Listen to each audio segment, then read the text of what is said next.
kasih saudara pimpinan majelis, kombinasi kehakiman yang bestari. Seterusnya, warga dewan yang saya kasihi, berdiri rumah kerana tiangnya. Berdirinya saya di pentas nan megah ini adalah untuk menyampaikan pidato yang bertajuk Komuniti Prihatin Alam Sekitar Terjamin. Warga dewan yang mulia, kamus dan edisi keempat mendefinisikan alam sekitar adalah sesuatu yang amat penting dalam kehidupan manusia. Alam sekitar ini termasuklah kawasan-kawasan tumbuhan hijau, udara dan air seperti sungai dan laut. Alam sekitar masa kini kian tenat dan tercemar dari kerakusan manusia yang tidak bertanggung jawab. Berbagai dakian jahat pihak tidak bertanggung jawab telah melakukan pencemaran seperti pembuangan sampah di sungai-sungai, penggunaan baja-baja kimia dan berbagai lagi.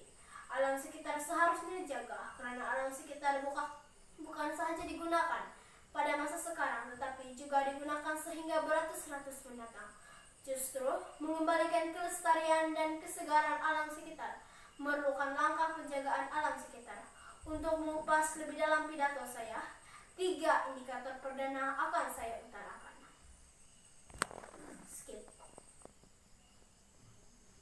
Warga dewan dedikasi. Indikator saya yang pertama, peranan media massa sebagai agen komuniti melestarikan alam sekitar. Umum menyadari pengaruh media massa mampu mempengaruhi pemikiran penggunaan. Media massa ini termasuklah televisyen, radio, telepon bimbit, komputer, dan surat kabar.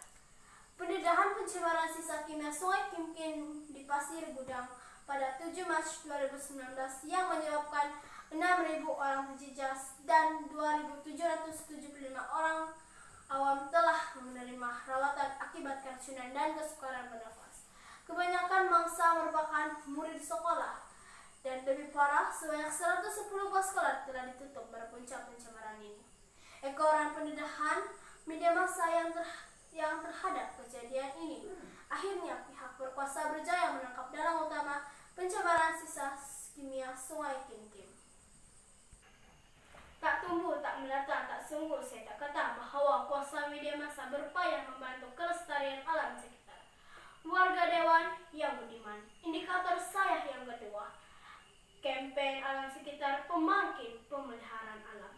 Sebagai masyarakat prihatin, kampanye penjagaan alam merupakan medium paling lembut dan berkesan jika dikemudi dengan tuntas. Karena cinta itu lahir dari hati, lalu turun ke hati melalui tinta dan nada yang berirama. Begitu juga dengan magis yang mampu kampanye lakukan. Hadirin sekalian, antara kampanye yang kerap dijalankan ialah kampanye cintai alam sekitar. Kampanye kita semula dan sahabat alam. Melalui kampanye sebegini, masyarakat akan didedahkan akan pentingnya menjaga alam sekitar. Kampanye sebegini boleh dilaksanakan bermula dari rumah sekolah. Sebagai contoh, pertanian kelas terbersih juga merupakan kampanye yang berupaya mendidik dan menanam perasaan tanggung jawab terhadap kepentingan menjaga kebersihan alam sekitar. Di peringkat tinggi pula, pelajar didedahkan dengan proses sekitaran alam sekitar dan cara alam sekitar berinteraksi serta hubungannya dengan kehidupan lain di bumi ini. Dengan itu, sikap sayang akan alam sekitar dapat disemai dan dipupuk di membalik paling dalam anak-anak. Warga dewan yang disanjungi. Indikator saya yang ketiga, undang-undang berpaksi menjaga khazanah alam. Jika mahu pohon merimbun hari ini kekal untuk 10 tahun mendatang. 1. Gerakan undang-undang tegas perlu diambil dan dilaksana. Semua pihak perlu berganding bahu mengembleng tenaga bagi memastikan hutan, sungai, laut, dan darat sentiasa terpelihara.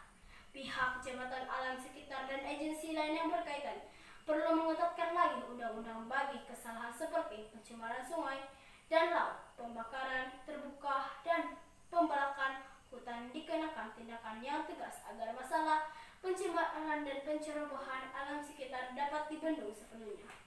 Undang-undang yang ketat yang berpaksikan alam sekitar dapat menjamin kelestarian alam semula jadi. Sudah terang lagi berseru, pihak kerajaan dan pihak yang bertanggung jawab haruslah memainkan peran penting itu dalam memastikan pemeliharaan dan pemeliharaan alam sekitar menjadi antara agenda utama seiring kemajuan negara, sesuai dengan mandat yang telah diberikan oleh kepada mereka rakyat jelata. Warga Dewan berkarisma. Hakikatnya, keseimbangan alam sekitar memberi kesan ketara kepada keharmonian dan kesejahteraan hidup ke arah kemajuan negara. Tanpa hutan, maka tedahan hujan untuk bekalan air akan kurang. Dan tanpa udara yang bebas bahan cemar, kesehatan awam akan terganggu. Sebagai konklusinya, tegas saya nyatakan di medan ini, menjaga alam sekitar ini bukanlah menjadi tugas individu atau kerajaan semata, tetapi sudah menjadi tanggung jawab kita sebagai komuniti yang prihatin untuk mengalas amanat Tuhan terhadap kelestarian alam sekitar, agar dapat merealisasikan kehidupan yang aman, indah, tenang, dan harmoni, terhindar dari sebarang bencana yang boleh menghancurkan spesies kehidupan bernyawa di muka bumi.